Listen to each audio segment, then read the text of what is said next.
Hello students, welcome to R H chemistry. So ನಿಮಗೆಲ್ಲರಿಗೂ ಗೊತ್ತಿರೋ ಹಾಗೆ KCET 2021 exam July 7th and 8th fix ಆಗಿದೆ. So ಅದಕ್ಕೆ ಹಿಂದಿನ ಒಂದು ವಿಡಿಯೋದಲ್ಲಿ ಯಾವ್ಯಾವ ಕೋರ್ಸ್ಗಳಿಗೆ ಈ KCET ಎಕ್ಸಾಮ್ ಅಪ್ಲೈ ಆಗ್ತದೆ ಅನ್ನೋದನ್ನು ನಾನು ಡೀಟೇಲಾಗಿ ಎಕ್ಸ್ಪ್ಲೈನ್ ಮಾಡಿದ್ದೀನಿ. ಅದನ್ನು ನೀವೇನಾದರೂ ನೋಡಿಲ್ಲ ಅಂತಂದರೆ ಡಿಸ್ಕ್ರಿಪ್ಷನಲ್ಲಿ ಲಿಂಕನ್ನು ಕೊಟ್ಟಿರ್ತೀನಿ ಮತ್ತು ಐ ಬಟನ್ನಲ್ಲಿ ಲಿಂಕನ್ನು ಕೊಟ್ಟಿರ್ತೀನಿ. You can see that. ನಿಮ್ಮ ಫ್ರೆಂಡ್ಸ್ಗಳಿಗೆ ಕೂಡ ಶೇರ್ ಮಾಡಿ. ನೀವಿನ್ನೂ ನನ್ನ ಚಾನಲ್ ಸಬ್ಸ್ಕ್ರೈಬ್ ಮಾಡಿಲ್ಲ ಅಂದರೆ ಸಬ್ಸ್ಕ್ರೈಬ್ ಮಾಡಿ ಮತ್ತು ಸಪೋರ್ಟ್ ಮಾಡಿ ಅಂತ ಹೇಳ್ತಾ ಇವತ್ತಿನ ವಿಡಿಯೋ ಎಲಿಜಿಬಿಲಿಟಿ ಕ್ಲಾಸ್ ಅಂದರೆ ಅರ್ಹತಾ ವರ್ಗಗಳು. ಸೊ ಯಾವ್ಯಾವ ಒಂದು ಎಲಿಜಿಬಿಲಿಟಿಯಲ್ಲಿ ನೀವು ಬರ್ತೀರಿ. ಸೊ ಇಲ್ಲಿ ನಾವು A to M ಅಂತ ಒಂದಷ್ಟು ಕೋರ್ಸ್ಗಳಿವೆ. ಈ ಒಂದಷ್ಟು ಕೋರ್ಸ್ಗಳಲ್ಲಿ ನೀವೇನಾದರೂ ಎಲಿಜಿಬಿಲಿಟಿ ಇದ್ದರೆ ಮಾತ್ರ ನೀವು KCET ಎಕ್ಸಾಮ್ ಬರೆದ್ರೆ ಉಪಯೋಗ ಆಗ್ತದೆ ಹೊರತು ಇದು ನಿಮಗೆ ಸಂಬಂಧಪಟ್ಟಿರೋದಿಲ್ಲ ಅಂತಂದರೆ you cannot write the exam. So ಗೊತ್ತಿರಲಿ, ವೆರಿ ಇಂಪಾರ್ಟೆಂಟ್. ಎಲಿಜಿಬಿಲಿಟಿ ಕ್ಲಾಸ್ ಏನೇನಿದೆ, most of you will comes under class A. ಏನಂತ ಹೇಳ್ಬಿಡ್ತೀನಿ. ಕ್ಲಾಸ್ ಎ ಏನಪ್ಪ ಅಂತಂದರೆ, in this particular case the candidate should have studied and passed in one or more government or government recognized education institutes located in the state of Karnataka minimum for 7 years. So 7 years ನೀವು ಕರ್ನಾಟಕದಲ್ಲಿ ಓದಿರಲೇಬೇಕು. First to second standard 12th standard ತನಕ ನಾವು consider ಮಾಡಿದರೆ. So ಅದರ ಜೊತೆಗೆ ನೆನ್ಪಿಟ್ಕೊಳ್ಳಿ, so must have appeared or passed either SSLC or 10th from the state of Karnataka. ಅಂದರೆ ಮಿನಿಮಮ್ 7 years ನೀವು ಓದಿರಲೇಬೇಕು. ಅದರಲ್ಲಿ SSLC ಮತ್ತು PUC ಎರಡರಲ್ಲಿ ಒಂದು ಕಂಪ್ಲೀಟ್ SSLC ಆರ್ PUC ಅದರೊಳಗೆ ಇನ್ಕ್ಲೂಡ್ ಆಗಿರಬೇಕು. Very simple. ಸೊ ಅಂತಹ ಸ್ಟೂಡೆಂಟ್ಸು ಕ್ಲಾಸ್ ಎದಲ್ಲಿ ಬರ್ತಾರೆ. So most of you'll comes under class A only. Minimum 7 years ಅಂತ ಓದೇ ಇರ್ತೀರಿ. ಹಾಗೇನಾದ್ರು ಓದಿಲ್ಲ ಅಂತಂದರೆ ನೀವು ಕ್ಲಾಸ್ ಎದಲ್ಲಿ ಬರೋದಿಲ್ಲ. ಮಿನಿಮಮ್ 7 year ಕರ್ನಾಟಕದಲ್ಲಿ ಓದಿರಲೇಬೇಕು. ಪ್ಲಸ್ ಫಸ್ಟ್ PUC ಮತ್ತು ಸೆಕೆಂಡ್ PUC ಇವೆರಡರಲ್ಲಿ ಒಂದು, ಅಂದರೆ 12th ಅಥವಾ ಸೆಕೆಂಡ್ PUC ಅಥವಾ 10th ಇವೆರಡರಲ್ಲಿ ಒಂದನ್ನಾದರೂ ಆ 7 years ಒಳಗೆ ಒಂದು ಬರಲೇಬೇಕು. ಸೊ ಅಂದರೆ ನೀವು 1 to 7th ಬೇರೆ ಕರ್ನಾಟಕದಲ್ಲಿ ಓದಿ ಹೊರಗಡೆ ನೀವು ಕ್ಲಾಸ್ 12 ಅನ್ನು ಪಾಸ್ ಮಾಡಿದರೆ ನೀವು ಕ್ಲಾಸ್ ಎದಲ್ಲಿ ಬರೋದಿಲ್ಲ. ಸೊ 10th ಅಥವಾ ಕ್ಲಾಸ್ 12 ಅಂದರೆ PU2 if you pass within that 7 years, ಆ 7 years ಒಳಗೆ ಇವೆರಡು ಇನ್ಕ್ಲೂಡ್ ಇದೆ ಅಥವಾ ಎರಡರಲ್ಲಿ ಒಂದು ಇನ್ಕ್ಲೂಡ್ ಇದೆ ಅಂತಂದರೂ ಕೂಡ you are coming under class A. So ಅದಕ್ಕೆ ಡಾಕ್ಯುಮೆಂಟ್ ಏನೇನಂತ ಕೊಡಬೇಕು. ಈ ಡಾಕ್ಯುಮೆಂಟ್ ಬಗ್ಗೆ ಈಗ ತಲೆ ಕೆಡಿಸ್ಕೊಳ್ಳೋದಕ್ಕೆ ಹೋಗಬೇಡಿ. ಯಾಕಂದರೆ ಫಾರ್ಮ್ ಫಿಲಪ್ ಮಾಡಬೇಕಾದ್ರೆ ನಿಮ್ಮ ಕ್ಲಾಸ್ ಯಾವುದಂತ ಕೇಳ್ತಾರೆ. ಸೊ ನಿಮ್ಮ ರೂರಲ್ ಕೋಟಾ ಕೇಳ್ತಾರೆ, ಕನ್ನಡ ಮೀಡಿಯಂ ಕೋಟಾ ಬಗ್ಗೆ ಕೇಳ್ತಾರೆ, ರಿಸರ್ವೇಷನ್ ಕೋಟಾ ಬಗ್ಗೆ ಕೇಳ್ತಾರೆ ಹೊರತು ಯಾವುದೇ ರೀತಿಯ ಸರ್ಟಿಫಿಕೇಟನ್ನು ಅಪ್ಲೋಡ್ ಮಾಡಿ ಅಂಥೇಳಿ ಕೇಳೋದಿಲ್ಲ. ಸೊ ಅದಕ್ಕೆ ನಿಮ್ಗೆ ಏನೇನು ಬೇಕು, SSLC 10th ಮಾರ್ಕ್ಸ್ ಕಾರ್ಡ್ ಬೇಕು, ಸೆಕೆಂಡ್ PUC ಮಾರ್ಕ್ಸ್ ಕಾರ್ಡ್ ಬೇಕು, ಕ್ಯಾಂಡಿಡೇಟ್ ಸ್ಟಡಿ ಸರ್ಟಿಫಿಕೇಟ್ ಬೇಕಾಗ್ತದೆ, ಅದು ನಿಮ್ಮ ಕಾಲೇಜಲ್ಲಿ ಸಿಗ್ತದೆ. Claiming rural Kota 1 to 10th ಏನಾದರೂ ಕಲ್ತಿದ್ದರೆ ರೂರಲ್ ಕೋಟಾ ಸರ್ಟಿಫಿಕೇಟನ್ನು ತೊಗೊಳ್ಬೇಕಾಗ್ತದೆ, ಕನ್ನಡ ಮೀಡಿಯಂ ಸರ್ಟಿಫಿಕೇಟನ್ನು ತೊಗೊಳ್ಬೇಕಾಗ್ತದೆ, ರಿಸರ್ವೇಷನ್ ಸರ್ಟಿಫಿಕೇಟನ್ನು ನೀವು ತೊಗೊಳ್ಬೇಕಾಗ್ತದೆ, ದೋಸ್ ಹೂ ಬಿಲಾಂಗ್ಸ್ ಟು ರಿಸರ್ವೇಷನ್. ಇದರಲ್ಲಿ ಇಂಪಾರ್ಟೆಂಟ್ ಪಾಯಿಂಟ್ ಒಂದನ್ನು ಹೇಳ್ಬಿಡ್ತೀನಿ. ರೂರಲ್ ಕೋಟಾದವರು, ಸೊ ನೀವು ಈಗಾಗಲೇ ತಿಳ್ಕೊಂಡಿರಬೇಕು ನಿಮ್ಮ ಒಂದು ಸ್ಕೂಲ್, ನೀವು ಕಲ್ತಿರುವಂಥ school whether it will comes under ಗ್ರಾಮೀಣ ಭಾಗದಲ್ಲಿ ಬರ್ತದೋ ಇಲ್ಲೋ ಅಂಥೇಳಿ ಕೇಳಿಟ್ಕೊಳ್ಳಿ. ಇದು ಸಿಂಪಲ್ ಅಂತಂದ್ರೆ ನೀವು ಕಲ್ತಿರುವಂಥ ಸ್ಕೂಲಿಗೆ ಹೋಗಿಬಿಟ್ರೆ ಸ್ಕೂಲ್ದವ್ರು ನಿಮಗೆ ಇನ್ಫಾರ್ಮೇಷನನ್ನು ಕೊಡ್ತಾರೆ. ಸೊ ಏನೂ ನಿಮಗೆ ಗೊತ್ತಿಲ್ಲದೇ ರೂರಲ್ ಕೋಟಾ ಕ್ಲೈಮ್ ಮಾಡೋದಾಗಲಿ ಅಥವಾ ಕನ್ನಡ ಮೀಡಿಯಂ ಕ್ಲೈಮ್ ಮಾಡೋದಾಗಲಿ ಮಾಡಲಿಕ್ಕೆ ಹೋಗಬೇಡಿ. ಸೊ ಕನ್ನಡ ಮೀಡಿಯಂ ಇರಲಿ, ರೂರಲ್ ಇರಲಿ, 1 to 10th 10 ವರ್ಷಗಳನ್ನು ನೀವು ಅಲ್ಲಿ ಕಲ್ತಿರಲೇಬೇಕು. ಕನ್ನಡ ಮೀಡಿಯಮ್ದಲ್ಲಿ ಕಲ್ತಿರಬೇಕು, ರೂರಲ್ದಲ್ಲಿ ಕಲ್ತಿರಬೇಕು ನೀವು ಆ ಒಂದು ಕ್ಲೇಮನ್ನು ಮಾಡಬೇಕು ಅಂತಿದ್ರೆ. ಸೊ ರಿಸರ್ವೇಷನ್ ಬೆನಿಫಿಟ್ಸ್ ಏನಿದೆ, ಇದು ರಿಸರ್ವೇಷನ್ ಯಾರ್ಯಾರಿಗೆ ಅಪ್ಲೈ ಆಗ್ತದೆ ಅವರು, ನೀವು ಕಾಸ್ಟ್ ಇನ್ಕಮ್ ಸರ್ಟಿಫಿಕೇಟ್ ಆಗಲಿ ಅಥವಾ 371J ಅಂತಂದರೆ ಹೈದರಾಬಾದ್ ಕರ್ನಾಟಕ ಸರ್ಟಿಫಿಕೇಟ್ ಆಗಲಿ ಇವನ್ನೆಲ್ಲ ಪ್ರೊಡ್ಯೂಸ್ ಮಾಡಬೇಕಾಗ್ತದೆ. ಸೊ ಅವೆಲ್ಲ ಈಗ ಪ್ರೊಡ್ಯೂಸ್ ಮಾಡುವಂಥ ಅವಶ್ಯಕತೆ ಇರೋದಿಲ್ಲ. ಈಗ ಓನ್ಲಿ ನೀವು ಅದನ್ನು ಟಿಕ್ ಮಾಡಬೇಕಾಗ್ತದೆ ಫಾರ್ಮಲ್ಲಿ, ಗೊತ್ತಿರಲಿ. ಸೊ ಇದು ಕ್ಲಾಸ್ ಎ ಸ್ಟೂಡೆಂಟ್ ಬಗ್ಗೆ. ದೆನ್ ಕ್ಲಾಸ್ ಬಿ ಯಾರ್ಯಾರಿಗೆ ಅಪ್ಲೈ ಆಗ್ತದೆ ಅಂತ ನೋಡಿ. So candidate should have studied and passed either of first and second year PUC examination or 12th and 11th and 12th standard examination within the state of Karnataka from an education institution. ಅಂದರೆ ನೀವು 10th ತನಕ ನೀವು ಇಲ್ಲಿ ಕಲ್ತಿರದೇ ಇದ್ದರೂ ಕೂಡ first year ಮತ್ತು second ಇಯರನ್ನು, ಫಸ್ಟ್ PUC ಮತ್ತು ಸೆಕೆಂಡ್ PUCಯನ್ನು ಕರ್ನಾಟಕದಲ್ಲಿ ಕಲ್ತಿದ್ದು ನಿಮ್ಮ ಪೇರೆಂಟ್ಸ್ ಯಾರಾದರೂ, ನಿಮ್ಮ ಅಪ್ಪ ಇರಲಿ ಅಮ್ಮ ಇರಲಿ, either of the parents 7 years ಏನಾದರೂ ಇಲ್ಲಿ ಸ್ಟಡಿ ಮಾಡಿದ್ದಿದ್ರೆ you are coming under class B. ಇದಕ್ಕೆ ಯಾವುದೇ ರೀತಿ ಎಕ್ಸಾಮ್ ಬರೆಯೋ ಅವಶ್ಯಕತೆ ಇರೋದಿಲ್ಲ. ಡೈರೆಕ್ಟಾಗಿ ನೀವು ಕ್ಲಾಸ್ ಬಿದಲ್ಲಿ ಬಂದುಬಿಡ್ತೀರಿ. ಸೊ ಅದಕ್ಕೆ SSLC 10th ಮಾರ್ಕ್ಸ್ ಕಾರ್ಡ್ ಬೇಕು, 12th ಮಾರ್ಕ್ಸ್ ಕಾರ್ಡ್ ಬೇಕು, ಕ್ಲೇಮಿಂಗ್ ರಿಸರ್ವೇಷನ್ ಸರ್ಟಿಫಿಕೇಟ್ ಎಲ್ಲ ಬರ್ತದೆ. Important study certificate or of either of the parents have studied 7 years in the state of Karnataka ಅನ್ನೋದ್ರ ಬಗ್ಗೆ ಬೇಕು. ಮತ್ತು candidate study certificate first P U C and second P U C ಅಂದರೆ 11th and 12th ಬೇಕಾಗ್ತದೆ. Once again ಈ study certificate ಬಗ್ಗೆ ಈಗ ತಲೆ ಕೆಡಿಸ್ಕೊಳ್ಳೋಂಥ ಅವಶ್ಯಕತೆ ಇಲ್ಲ, ಬಟ್ ಇವನ್ನೆಲ್ಲ ರೆಡಿ ಮಾಡಿ ಇಟ್ಕೊಳ್ಬೇಕು ನೀವು before going to attend the this counselling ಒಳಗಡೆ ನಿಮ್ಮ ಹತ್ರ ರೆಡಿ ಇರಬೇಕು. ಬಟ್ ಇಲ್ಲಿ ನೀವು ಬರೀ ಮೆನ್ಷನ್ ಮಾಡೋದಿರ್ತದೆ ಕ್ಲಾಸ್ ಯಾವುದು ಅಂಥೇಳಿ.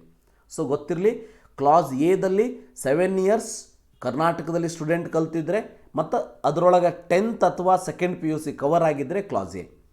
ನೀವು ಏನಾದರೂ first and second P U C ಅಷ್ಟೇ ಕರ್ನಾಟಕದಲ್ಲಿ ಕಲ್ತಿದ್ರು ಕೂಡ ನಿಮ್ಮ either of the parents if they are studied in Karnataka for the minimum period of 7 years you will comes under class B. So ಯಾವ ಕ್ಲಾಸ್ ಎದಲ್ಲಿ ಬಂದರೆ ಕ್ಲಾಸ್ ಬಿದಲ್ಲಿ ಬಂದರೆ ಸಪ್ರೇಟ್ ರಿಸರ್ವೇಷನ್ ಏನೂ ಇರೋದಿಲ್ಲ. ಯಾವ್ಯಾವ ಒಂದು ರಿಸರ್ವೇಷನ್ಗಳು ಎದವರಿಗೆ ಅಪ್ಲೈ ಆಗುತ್ತೆ ಬಿದವರಿಗೂ ಕೂಡ ಅದೇ ಅಪ್ಲೈ ಆಗುತ್ತದೆ, ವರಿ ಮಾಡ್ಕೊಳ್ಳೋ ಅವಶ್ಯಕತೆ ಇಲ್ಲ. ದೆನ್ ಕ್ಲಾಸ್ ಸಿ ಯಾರಿಗೆ ಅಂತಂದರೆ ವೆರಿ ಇಂಪಾರ್ಟೆಂಟ್, ಕೇಳಿಟ್ಕೋರಿ. Candidates and either of the parents mother tongue should be Kannada, Tulu or Kodava. Very important, ನಿಮ್ಮದು ಕನ್ನಡ, ತುಳು ಆರ್ ಕೊಡವ ಆಗಿರಬೇಕು. ಮತ್ತು either of the parents was domiciled in the state of Karnataka.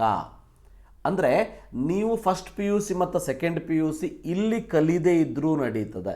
Candidate should have passed. ಇಲ್ಲಿ ಕಲ್ತ್ರಂತೂ ಮೇಲಿನ 2 class ನಿಮಗೆ apply ಆಗ್ತದೆ.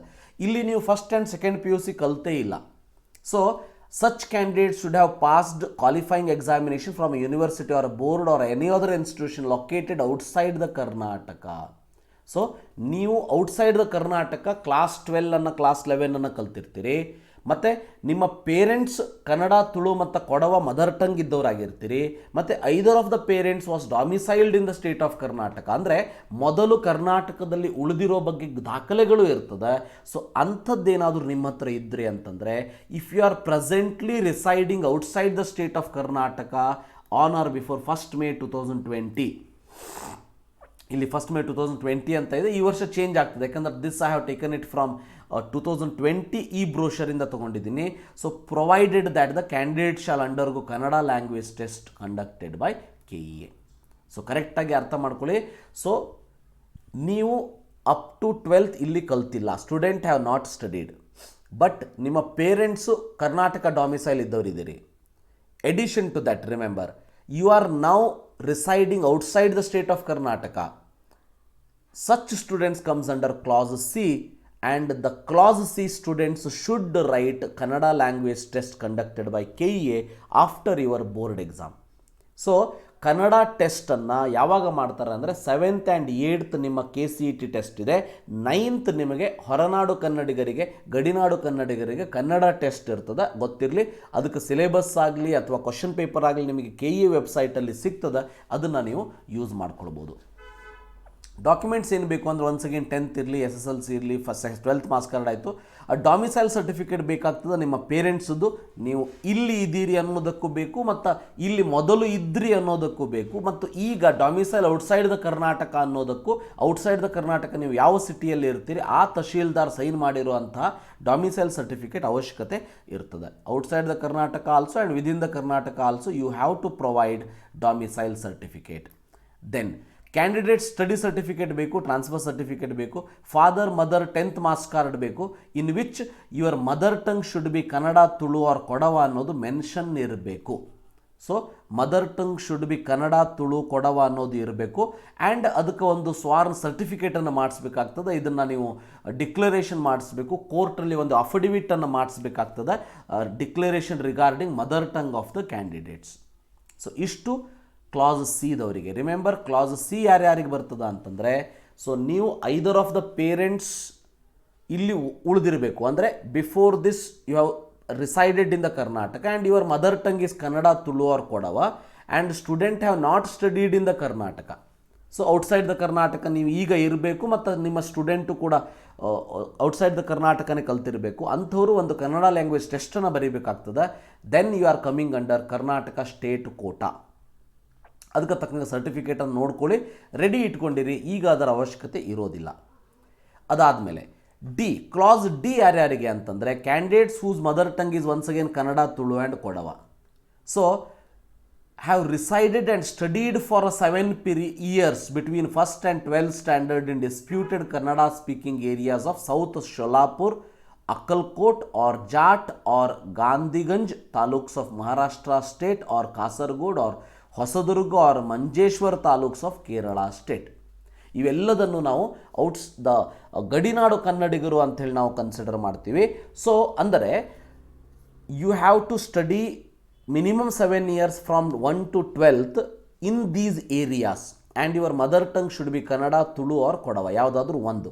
Then you are coming under clause D, and provided that the candidate shall undergo Kannada language test conducted by KEA. Kannada language ಟೆಸ್ಟನ್ನು conduct ಮಾಡಿರ್ತಾರೆ KEAದವರು, ಅದಕ್ಕೆ ನೀವು ಅಟೆಂಡ್ ಆಗಬೇಕಾಗ್ತದೆ. ಇದಕ್ಕೆ ಡಾಕ್ಯುಮೆಂಟ್ಸ್ ಏನು ಬೇಕು ನೋಡಿ, ಸೇಮ್ ಕಾಮನ್ 10th ಮತ್ತು 12th. So residential certificate of the concern tahsildar of the respective disputed ತಾಲೂಕದಲ್ಲಿ ಇರುವಂತಹ ತಹಶೀಲ್ದಾರ್ ಕೊಟ್ಟಿರುವಂಥ ರೆಸಿಡೆನ್ಷಿಯಲ್ ಸರ್ಟಿಫಿಕೇಟ್ ಬೇಕು. ಕ್ಯಾಂಡಿಡೇಟ್ ಸ್ಟಡಿ ಸರ್ಟಿಫಿಕೇಟ್ ಬೇಕು. And duly sworn declaration regarding mother tongue of the candidates ಬೇಕು. And very important note is that the candidate claiming eligibility under clause C and clause D should invariably speak, read and write Kannada and must secure minimum of 12 marks in Kannada language test. ನಿಮಗೆ ಕನ್ನಡ ಮಾತಾಡೋದಕ್ಕೆ, ಬರೆಯೋದಕ್ಕೆ, ಓದೋದಕ್ಕೆ ಬರ್ತಿರಬೇಕು. ಬರ್ತದೋ ಇಲ್ಲೋ ಅದನ್ನು ಹೇಗೆ check ಮಾಡ್ತಾರೆ? Language ಟೆಸ್ಟಿಂದ check ಮಾಡ್ತಾರೆ. ನೀವೇನಾದರೂ ಕನ್ನಡ ಲ್ಯಾಂಗ್ವೇಜ್ ಟೆಸ್ಟಲ್ಲಿ 12 ಮಾರ್ಕ್ಸ್ ಔಟ್ ಆಫ್ 50 ತೊಗೊಂಡ್ರೂ ಕೂಡ you are eligible for class C and class D. ಇದನ್ನು ನಾವು ಹೊರನಾಡು ಮತ್ತು ಗಡಿನಾಡು ಕನ್ನಡಿಗರು ಅಂತ ಕರಿತೀವಿ. ದೆನ್ ಮುಂದಿರೋದೆಲ್ಲ ಏನಿದೆ ಅದನ್ನು ನೀವು ಓದ್ಕೊಳ್ಬೋದು. ಸೊ ಇದು ನಿಮಗೆ ಇದನ್ನು ನಾನು ನನ್ನ ಟೆಲಿಗ್ರಾಮ್ ಚಾನಲಲ್ಲೂ ಕೂಡ ಹಾಕಿರ್ತೀನಿ, ಯು ಕ್ಯಾನ್ ಸಿ ದ್ಯಾಟ್. ಮತ್ತು ಈ ವರ್ಷ ಫಾರ್ಮನ್ನು ಬಿಡುಗಡೆ ಮಾಡಬೇಕಾದ್ರೆ ಈ ಬ್ರೋಷರ್ನ ಕೊಡ್ತಾರೆ, ಅದರಲ್ಲೂ ಕೂಡ ಇದನ್ನೆಲ್ಲ ಕೊಟ್ಟಿರ್ತಾರೆ. ಮುಂದಿಂದೆಲ್ಲ ನೀವು ಓದ್ಕೊಳ್ಬೋದು. ಫಾರ್ ಎಕ್ಸಾಂಪಲ್, ಈಗ whose a son or daughter in the defence personnel ಏನಾದರೂ ಇದ್ದಿತ್ತಂದರೆ, ಡಿಫೆನ್ಸ್ ಇದರಲ್ಲಿ ವರ್ಕ್ ಮಾಡ್ತವ್ರು ಡಿಫೆನ್ಸ್ ಅಕಾಡೆಮಿಯಲ್ಲಿ ವರ್ಕ್ ಮಾಡೋರು ಇದ್ದರು ಅಂತಂದರೆ, any 1 year at least, minimum 1 year out of this PUC 12th and 11th. So ಕರ್ನಾಟಕದಲ್ಲಿ ಏನಾದರೂ ಅಂದರೆ ಕರ್ನಾಟಕದಲ್ಲಿ ಅವರು ಇದ್ದಿದ್ರು ಅಂತಂದರೆ, so you are going to get class E. Remember that. ಅಂದರೆ ನಿಮ್ಮ ಒಂದು ಪೇರೆಂಟ್ಸ್ ಏನಾದರೂ ಡಿಫೆನ್ಸಲ್ಲಿ ವರ್ಕ್ ಮಾಡಿದ್ದಿದ್ರೆ ಅದೇ ರೀತಿ remember. So serving defence personal once again. So a proof of such domicile should be obtained from the extract from the AG's branch, army headquarters ಇಂದ ಅಲ್ಲಿ work ಮಾಡೋರು ಇದ್ದಿದ್ರಿ ಅಂತಂದರೆ, ನೀವು ಕರ್ನಾಟಕದಲ್ಲಿ at least first year and second PUC ಕಲಿಬೇಕಾದ್ರೆ ಇಲ್ಲಿ ಇದ್ದಿದ್ರು ಅಂತಂದರೆ, so you are going to get class F. ಇದೇ ರೀತಿ ಕ್ಲಾಸ್ ಜಿ ಇದೆ, ನೀವು ಇದನ್ನು ಸ್ಕ್ರೀನ್ಶಾಟ್ ತೊಗೊಂಡು ಕೂಡ ಸ್ಟಡಿ ಮಾಡ್ಬೋದು. ಕ್ಲಾಸ್ ಎಚ್ ಇದೆ, ಸೊ ಕ್ಲಾಸ್ ಎಚ್ ಇದೆ. ಅದೇ ರೀತಿ ಕ್ಲಾಸ್ ಐ ಇದೆ, IJKL M ತನಕ ನಿಮಗೆ ಕ್ಲಾಸ್ಗಳು ಇಲ್ಲಿ ಕಾಣಿಸ್ತದೆ. MN O ತನಕ ನಿಮಗೆ ಕ್ಲಾಸ್ಗಳು ಕಾಣಿಸ್ತದೆ.